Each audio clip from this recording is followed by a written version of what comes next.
चारों तरफ एक हंगामा है, एक शोर है। फिल्म इंडस्ट्री में, चैनल्स में, जर्नलिज्म में, एडवर्टाइजर्स में, संत समाज में, चारों तरफ एक शोर है। चारों तरफ डिबेट्स हो रही हैं, चारों तरफ भली बुरी बातें कही जा रही हैं। मेरे पास भी सैकड़ों फोन आए होंगे, सभी चैनल्स से फोन आए, जितने सभी जर्नलिस्ट हैं, बड़े बड़े जर्नलिस्ट, और सभी के फोन आए। They wanted my reaction on that, on the teaser, कि आपको कैसा लगा, आपके क्या रिएक्शन है, आप क्या सोचते हैं इस बारे में। मैं आपको सच बताऊं, मैंने एक भी शब्द किसी से नहीं कहा, मैंने बात ही नहीं की उस विषय में। मैंने कहा नहीं, मुझे कुछ नहीं कहना है। लेकिन मुझे लगा कि मुझे आपसे कुछ बात तो करनी चाहिए, आपसे करनी चाहिए। मेरे मन में बहुत सारी बातें बहुत सारे समय से आती रही हैं,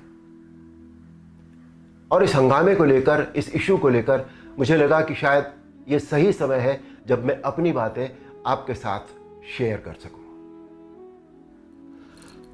दोस्तों, ध्यान से सुनिएगा।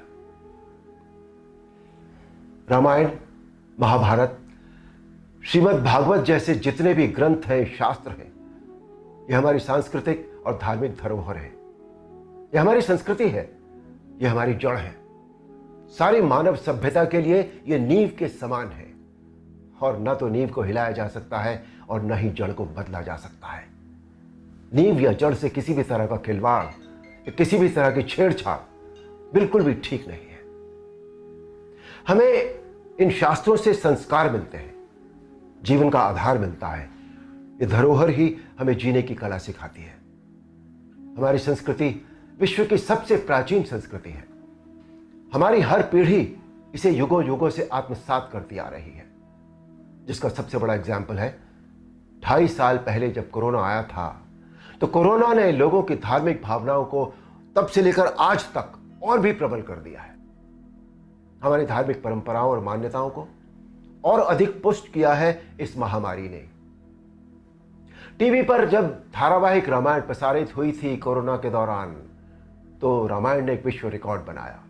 आप सब जानते हैं, हम सब जानते हैं, ये एक बहुत बड़ा संकेत है हमारी मान्यताओं और परंपराओं की प्रामाणिकता का।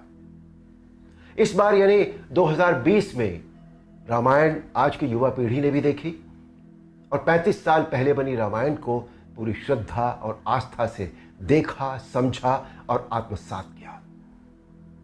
आज जो बेहिसाब लोग मुझसे मिलते हैं, उनमें सबसे ज्यादा संख्या टीनेजर्स की होती है।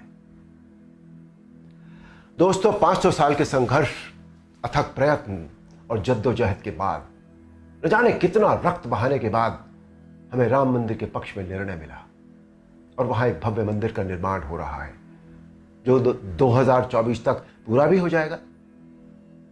अप्रिशिएट करने वाली बात यह है कि मंदिर को भव्यता देने के साथ साथ उसकी आत्मा और मौलिकता को ज्यों का त्यों रखकर यह मंदिर बन रहा है। हमें अपनी सभी सांस्कृतिक और धार्मिक धरोहरों और मान्यताओं को जैसी वो हैं वैसी ही बनाए रखना चाहिए। उनमें किसी भी तरह के बदलाव की न तो जरूरत है, न करना चाहिए, और न ही किसी और को करने देना चाहिए। भला कोई अपनी नींव हिलाता है क्या? कोई अपनी जड़ें बदलता है क्या? हमारी इन धार्मिक सांस्कृतिक मान्यताओं और परंपराओं को किसी भी तरह का कोई नयापन देने की आवश्यकता नहीं है। देखिए, मेरा प्रयास और कर्म तो यही है कि मैं इस जनरेशन को और अगली पीढ़ी को भी वही सिखाऊं, वही बताऊं, वही दिखाऊं जो वास्तव में सत्य है, शाश्वत है और सनातन है। एक बात और सोचने वाली है, किसी और धर्म की परंपरा या मान्यता में जब किसी भी प्रकार का बदलाव या नयापन नहीं किया जाता, तो हमारी सनातन धर्म की मान्यताओं परंपराओं के साथ छेड़छाड़ आखिर क्यों? आजकल ये चलन सा बनता जा रहा है कि सनातन धर्म का मजाक बनाओ, देवी देवताओं के ऑब्जेक्शनेबल पोस्टर बनाओ, अभद्र भाषा में बोलता हुआ दिखाओ। आखिर किसने अधिकार दे दिया कि कोई हमारी धार्मिक आस्था से छेड़छाड़ करे या हमारी भावनाओं को ठेस पहुंचाए? कुछ फिल्म मेकर्स,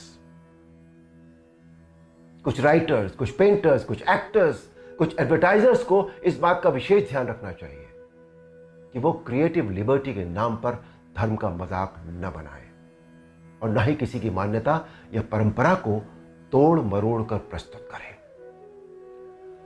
दोस्तों, ये किसी राजनीतिक पार्टी या धर्म के लिए नहीं, बल्कि पूरे देश के लिए एक स्वाभिमान बढ़ाने वाली बात है कि आज हमारे प्रधानमंत्री श्री नरेंद्र मोदी जी के नेतृत्व और कुशल मार्गदर्शन में देश के कोने कोने में सांस्कृतिक, धार्मिक और ऐतिहासिक धरोहरों को पुनः पहचान मिल रही है।